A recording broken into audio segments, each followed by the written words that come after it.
परमात्मा देव की कृपा से, गुरुजनों के आशीर्वाद से इस विशेष सत्संग में सम्मिलित होने का हमें अवसर प्राप्त हुआ है। आप सबके श्री चरणों में मेरा कोटि कोटि प्रणाम स्वीकार कीजिएगा, स्वीकार कीजिएगा, स्वीकार कीजिएगा। स्वामी विवेकानंद जी एक बार प्रवचन कर रहे थे। श्रोताओं में एक बहुत प्रसिद्ध चित्रकार बैठे हुए थे। उन्होंने स्वामी जी का चित्र बनाना शुरू किया। स्वामी जी का प्रवचन पूरा हुआ और इसी बीच में चित्र उन्होंने पूरा कर दिया। प्रवचन के पश्चात स्वामी जी को चित्र भेंट किया। चित्र देखने के बाद स्वामी जी ने कहा, मेरे पीछे तुमने जो चित्र बनाया है, क्या तुम इनको जानते हो? चित्रकार ने कहा, नहीं। क्या तुमने कभी इन्हें देखा है? चित्रकार ने कहा, नहीं। तो मेरे पीछे चित्र कैसे बना दिया? ये चित्र मेरे पूज्य गुरुदेव स्वामी रामकृष्ण परमहंस देव का है। चित्रकार ने कहा, मुझे नहीं पता। आप जितनी देर प्रवचन दे रहे थे, मैंने तो उतनी देर तक निरंतर इस चेहरे को आपके पीछे देखा है, इसलिए मैंने ये चित्र बनाया है। आंखों में आंसू भरकर स्वामी जी ने लोगों को समझाया कि माइक और मुख का कॉम्बिनेशन देखते हो, माइक आगे होता है, मुख पीछे होता है। ठीक यही स्थिति वक्ता और उसके गुरु की होती है। तो बोलता है वह तो केवल माइक है, जो कुछ भी बोला जा रहा है वह सब गुरु का होता है। इस भाव से ही पूज्य स्वामी जी महाराज ने हमको अपनी यह साधना पद्धति दी है। पूरे 100 वर्ष का जीवन जीते हुए मानो उन्होंने हमको एक बहुत बड़ी बात सिखाई। सच्चा गुरु कभी शिष्य नहीं बनाता। वह तो अपने संपर्क में आने वाले व्यक्ति को अपने अनुभव का लाभ देकर अपने जैसा ही बनने के लिए प्रेरणा प्रदान करता है। वह स्वयं कभी यह मानता ही नहीं कि मैं गुरु हूं, इसलिए कभी किसी को शिष्य बनाने का झंझट ही नहीं पालता।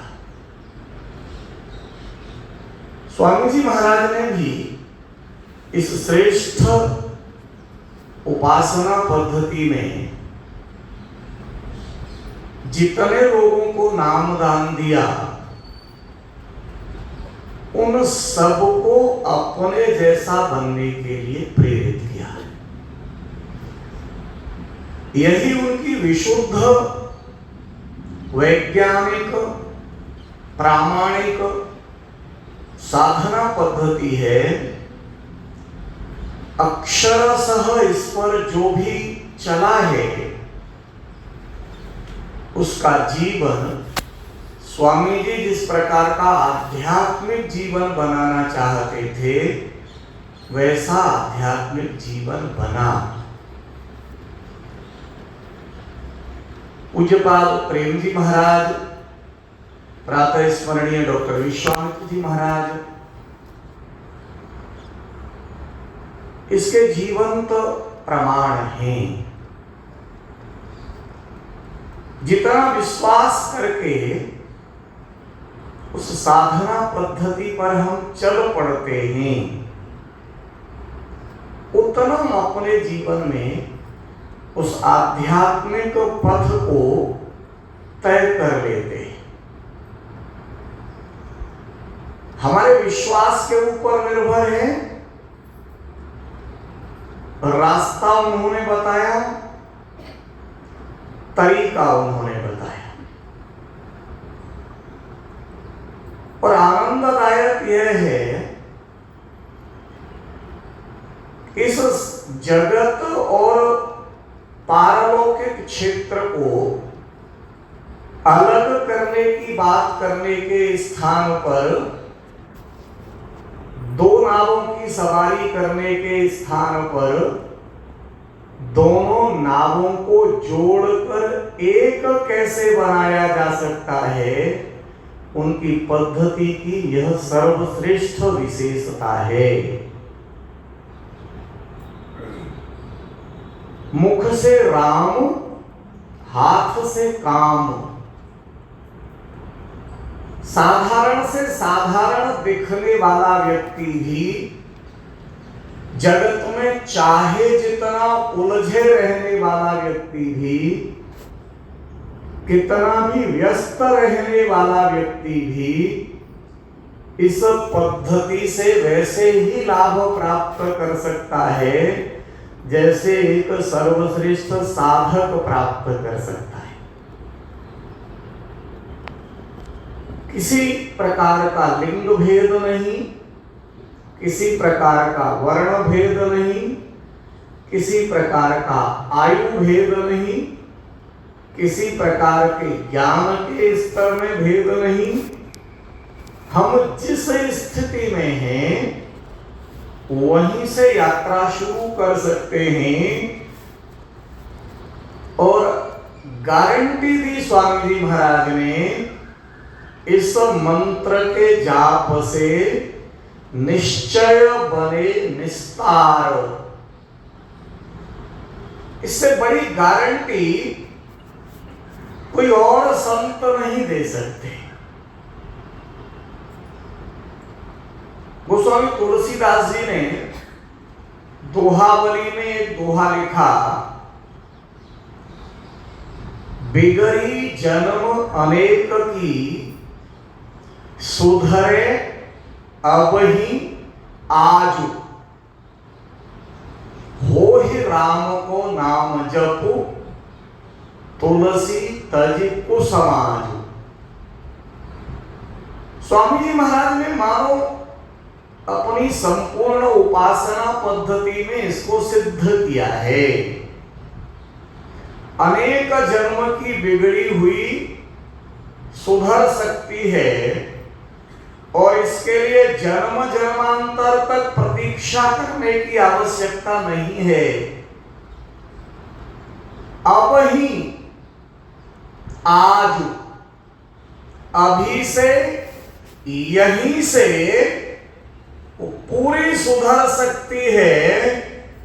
बस काम केवल इतना करना ही, हो ही राम को, राम का होकर। जिस दिन से दीक्षा ली उस दिन से ये विश्वास अंदर आ जाए कि मैं राम का हूं।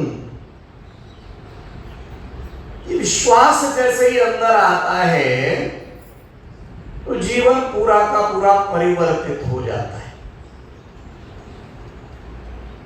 चोर चोरी करके निकला, सिपाहियों को पता चला, चोर के पदचिन्ह देखते देखते चोर के पीछे लगे। पदचिन्ह उन्हें एक सत्संग तक ले गए। सिपाही वहीं खड़े हो गए और उन्होंने तय किया कि निश्चित रूप से यह चोर इस सत्संग में ही बैठा है। और सत्संग में जा नहीं सकते, प्रतीक्षा करते जैसे ही सत्संग समाप्त होगा तत्काल उसको गिरफ्तार करेंगे। चोर सत्संग में बैठा है और संत प्रवचन कर रहे हैं। परमात्मा आश्वासन देते हैं कि अगर तू मेरा हो जाए, पक्का निश्चय कर ले, तो मैं तुझे अभी से यहीं से सारे पापों से मुक्त करता हूं। तुझे किसी पाप का फल भोगने की आवश्यकता नहीं है। तेरा नया जन्म होता है दीक्षा के समय। इस जन्म के सारे पापों से तू मुक्त हो जाता है। यह आश्वासन शास्त्र हमें देते हैं, परमात्मा हमें देते हैं। चोर ने प्रवचन सुना, मन ही मन निश्चय किया, आज से मेरा नया जन्म हुआ है, अब मैं किसी प्रकार के पाप से युक्त नहीं हूं। ये पूरा विश्वास हुआ, उठकर खड़ा हुआ। जैसे ही सत्संग कक्ष से बाहर आया, सिपाहियों ने गिरफ्तार कर लिया, पकड़कर राजा के सामने पेश किया। राजा ने कहा कि तुमने चोरी की है? उसने कहा मैंने इस जन्म में कोई चोरी नहीं की। राजा ने कहा पुराने जमाने की बात थी, किसी परीक्षा लो। पेड़ के पत्ते उसके हाथ पर रखे गए, जलता हुआ एकदम तप्त लोहा उसके हाथों पर रखा गया, और उसने कहा कि मैंने इस जन्म में अगर कोई चोरी की हो तो मेरे दोनों हाथ जल जाएं। और सारे लोगों ने देखा उसके हाथों को रत्ती भर भी कुछ नहीं हुआ। उस लोहे को उठाकर जमीन पर रखा गया तो जमीन काली पड़ गई। राजा ने कहा नहीं, एकदम से सच्चा है, तुम लोगों ने गलत व्यक्ति पर अभियोग लगाया है।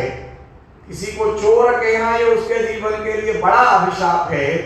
इसकी सजा तुम लोगों को मिलेगी। इन सिपाहियों को गिरफ्तार किया जाए, राजा ने आदेश दिया। उस चोर ने कहा नहीं महाराज, इनकी कोई गलती नहीं, इनको गिरफ्तार मत करो, इन्होंने तो एकदम ठीक ठीक ड्यूटी की है अपनी। राजा ने कहा मतलब? और इन्होंने तो ठीक आदमी को पकड़ा है, इनकी इन्वेस्टिगेशन में कोई खराबी नहीं है, वो चोरी मैंने की। राजा ने कहा नहीं, आप बहुत संत व्यक्ति हो, आप इन लोगों को बचाने के लिए वो अपराध अपने से ले रहे हो, क्योंकि अपराध किया होता तो आपके हाथ जले होते। चोर ने कहा नहीं, मैं कोई संत नहीं हूं, और जो आपने देखा वो भी ठीक है, और जो मैं कह रहा हूं वो भी ठीक है। आप मेरे साथ सिपाही भेजो, मैंने जो चोरी की है उसका सामान जहां छुपाया है वो पूरा बरामद करवाता। सामान बरामद करवाया। राजा के पास आने के बाद राजा ने कहा रहस्य क्या है? चोर ने पूरा प्रकरण बताया। संत ने कहा था तू विश्वास कर ले, राम का हो जा, ये नाम मिलने के बाद तेरे जन्म के सारे पाप समाप्त हो जाएंगे। ये पक्का विश्वास करके मैं उस सत्संग में से उठा था, इसलिए मैंने कहा था मैंने इस जन्म में कोई चोरी नहीं की। ये चोरी मेरे पिछले जन्म की थी, इस जन्म में मैंने किसी प्रकार की चोरी नहीं की, क्योंकि अब तो मेरा नया जन्म है। ये विश्वास करने की उपासना पद्धति है। हम किस अनुपात में विश्वास करते हैं? पूज्यपाद स्वामी जी महाराज ने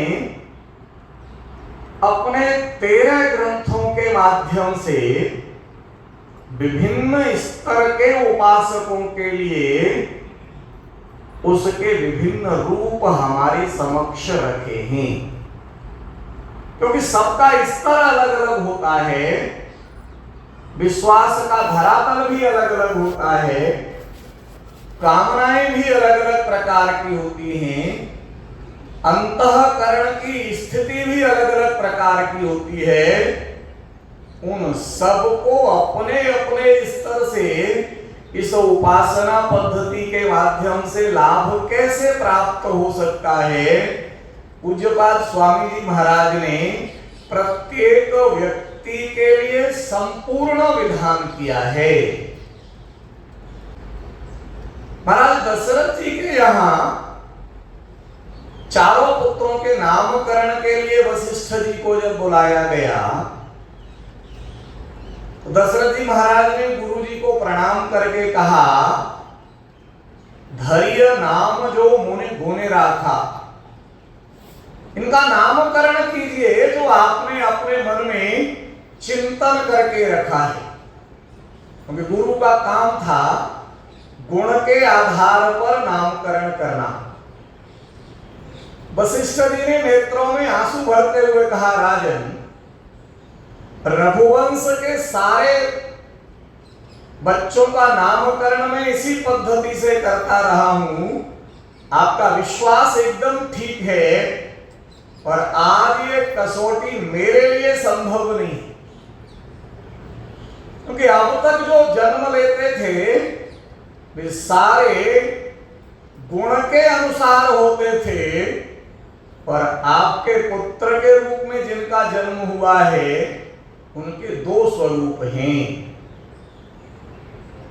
जो निर्गुण निराकार के रूप में उस ब्रह्म की उपासना करते हैं उनके लिए वे निर्गुण हैं, निराकार हैं,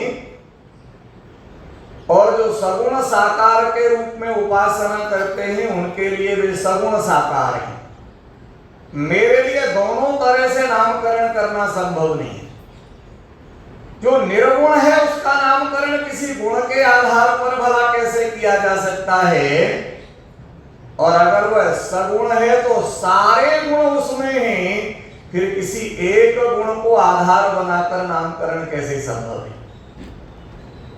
इसलिए मैं अपनी मति के अनुसार नामकरण करता हूं। वशिष्ठ जी कह रहे हैं, इनके नाम अनेक अनुपा, मैं नृप कहव स्वमते अनुरूपा।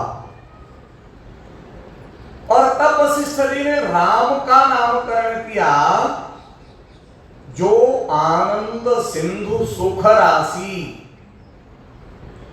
सीकरते त्रैलोक सुपासी, सो सुख धाम राम असनामा, अखिल लोकदायक विश्रामा। स्वामी जी महाराज अपनी उपासना पद्धति में इस पूरे नामकरण को समाहित करते हैं।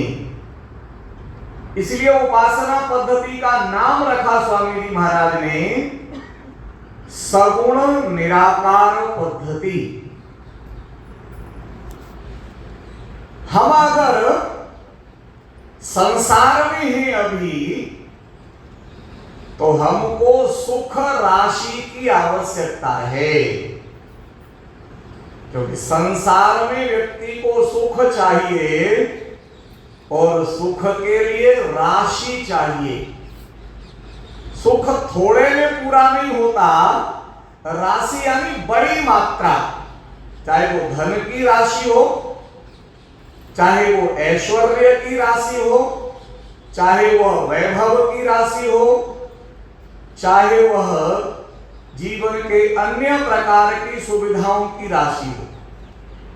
मकान में वह सुख तब अनुभव करेगा जब वह बड़ा हो, अनेक कक्ष हो।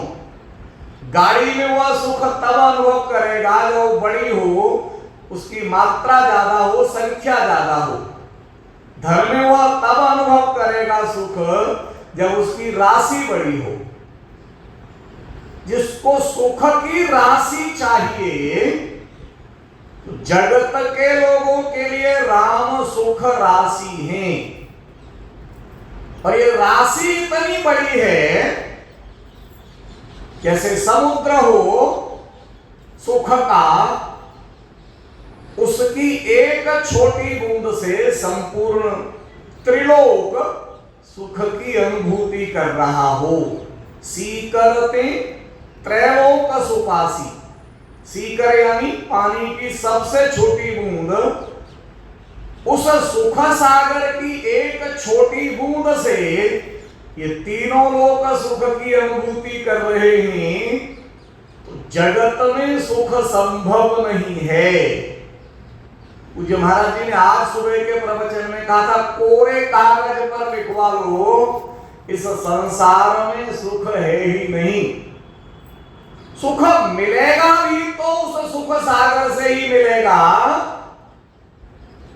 और अगर आप निर्गुण उपासक हैं, स्वामी जी महाराज की पद्धति से आपको आनंद चाहिए, तो वह निर्गुण निराकार ब्रह्म आनंद सिंधु है। और जैसा आज हमने सवेरे सुना, सिंधु की विशेषता ये है, अनुकूलता का पत्थर लगे तब भी लहरें आती हैं, इसको सुख कहा जाता है, और प्रतिकूलता का पत्थर डाला जाए तब भी लहरें उठती हैं, इसको दुख कहा जाता है। पर यह सिंधु का स्वभाव नहीं है। सिंधु पर दिखने वाली ये लहरें तो केवल ऊपर के तल पर होती हैं, वह अपनी अतल गहराइयों में पूर्णतया शांत होता है। सुख और शांति के बीच का यह अंतर पूज्यपाद स्वामी महाराज अपनी उपासना पद्धति में हमको समझाते।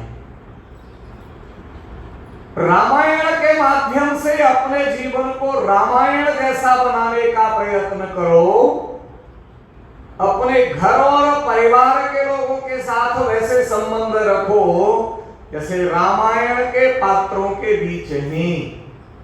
माता पिता का वैसा आदर करो, भाइयों के बीच वैसा प्रेम हो, सारा व्यवहार, सारा शील, सारा आचरण करने की पद्धति पूज्यपाद स्वामी जी महाराज ने हमारे समक्ष रामायण सार के रूप में रखी। स्तर थोड़ा बढ़े तो अपने जीवन को गीता जैसा बनाओ, निष्काम कर्म योग की ओर ले जाओ, और फिर स्तर थोड़ा और बढ़ता है तब अपने जीवन को भक्ति प्रकाश जैसा बनाओ। रामायण और गीता से होता हुआ जीवन भक्ति प्रकाश की ओर जाता है, तब उस शब्द प्रकाश का अर्थ समझ में आएगा। तब हम उन आत्मिक भावनाओं को समझ पाएंगे जिनकी ओर स्वामी जी महाराज हमें ले जाना चाहते। हमारा जो मूल स्वरूप है समुद्र की तरह, उसको देखने की जो दृष्टि वो हमें देते हैं। आज के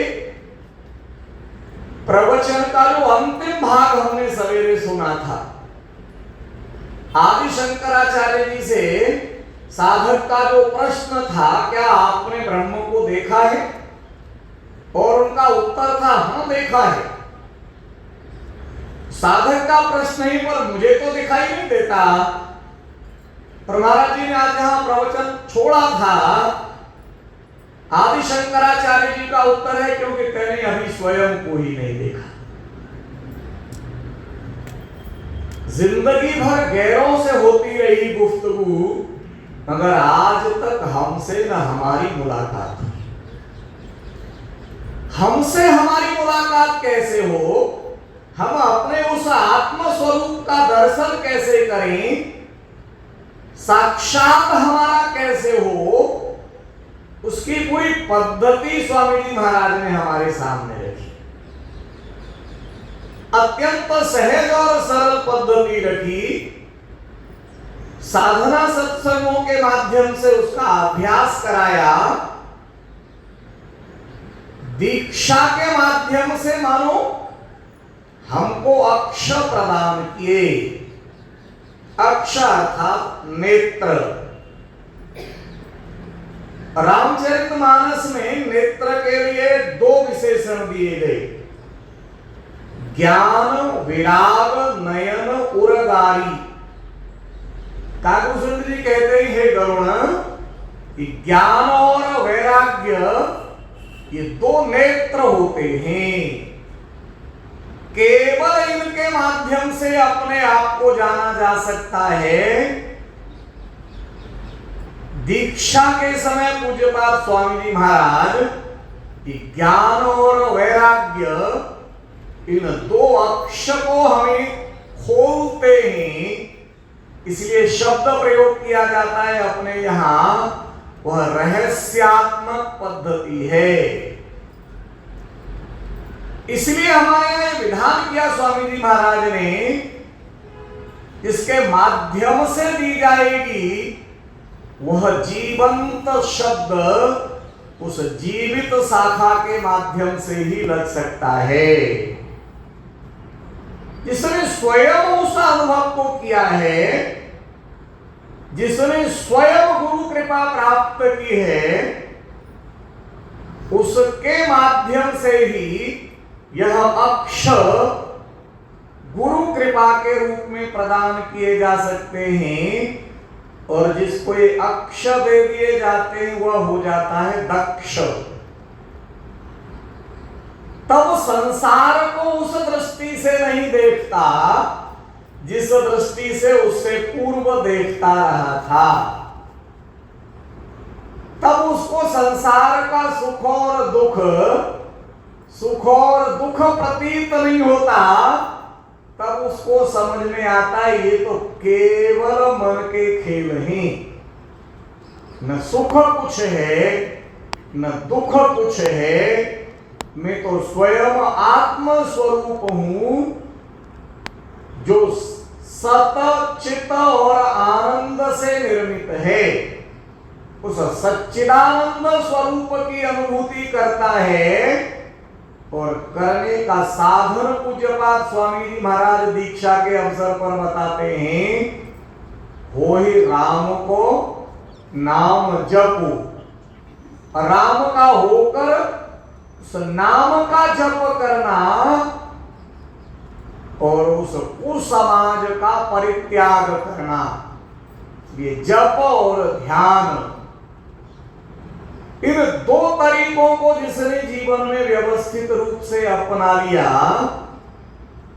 बाकी सारा काम तो नाम महाराज को करना है। क्योंकि हमको तो नाम में नामी को विद्यमान समझ के परमात्मा को अपने अंग संग मानते हुए गुरुजनों की बात पर 100% विश्वास करते हुए उस उपासना पद्धति के अनुरूप यात्रा शुरू करनी है। परिणाम क्या हुआ, हम कहां पहुंचे, अभी कितना समय लगेगा, कि हमारे चिंतन का विषय ही नहीं है। यह तो पूज्य गुरुजनों के चिंतन का विषय है। हम तो सतत जपते रहें, ध्यान करते रहें, समय कितना लगना है ये चिंता हमारा विषय नहीं है। यह संपूर्ण उपासना पद्धति स्वामी जी महाराज इस विश्वास के साथ कहते हैं, इस मंत्र के जाप से निश्चय बने निस्तार, तो शब्द प्रकाश हमारे जीवन में आता है। हम चाहें कि भक्ति प्रकाश के अर्थ हमारे सामने किसी विद्वता से स्पष्ट हो जाए, संभव नहीं है। केवल गुरु कृपा से स्पष्ट होते हैं। 100 बार पढ़ने के बाद हो सकता है आपको समझ में, अच्छा स्वामी जी महाराज ये कह रहे हैं। 1000वें बार में भी हो सकता है किसी को ये समझ में आए, अच्छा इसका ये अर्थ है। कि गुरु कृपा जिस दिन हो जाती है तब शब्द प्रकाश होता है, फिर अपने आप साधन प्रकाश हो जाता है। और तब हमारे जीवन में भक्त प्रकाश शुरू हो जाता है। और फिर कथा प्रकाश के माध्यम से हम अपने जीवन की संपूर्णता को पा जाते हैं। क्योंकि स्वामी जी महाराज का उद्देश्य हमको शिष्य बनाना नहीं, अपने जैसा आध्यात्मिक बनाना है, धार्मिक नहीं बनाना चाहते थे। इसलिए बहुत सख्ती से स्वामी जी महाराज ने उस पद्धति से हमको बचाने का प्रयत्न किया। माला गंदी हो जाए तो धो लो, टूट जाए तो दूसरी ले लो, कहाँ बैठे हो, किसी स्थिति में बैठे हो, किसी भी स्थिति में पवित्रता अपवित्रता का विचार किए बिना जप करना है। इस प्रकार की उपासना पद्धति देने के पीछे का भाव हृदयंगम करेंगे, तब हमको समझ में आएगा किस प्रकार से हम उससे पूरा लाभ प्राप्त कर सकते हैं। उनके श्री चरणों में प्रार्थना कि कृपा हमारे ऊपर बनाए रखें, हम उनकी बताई गई उस पद्धति पर चल सकें। इस प्रार्थना को बारंबार उनके चरणों में करते हुए, उनसे ही आशीर्वाद मांगते हुए मैं बात पूरी करता हूं।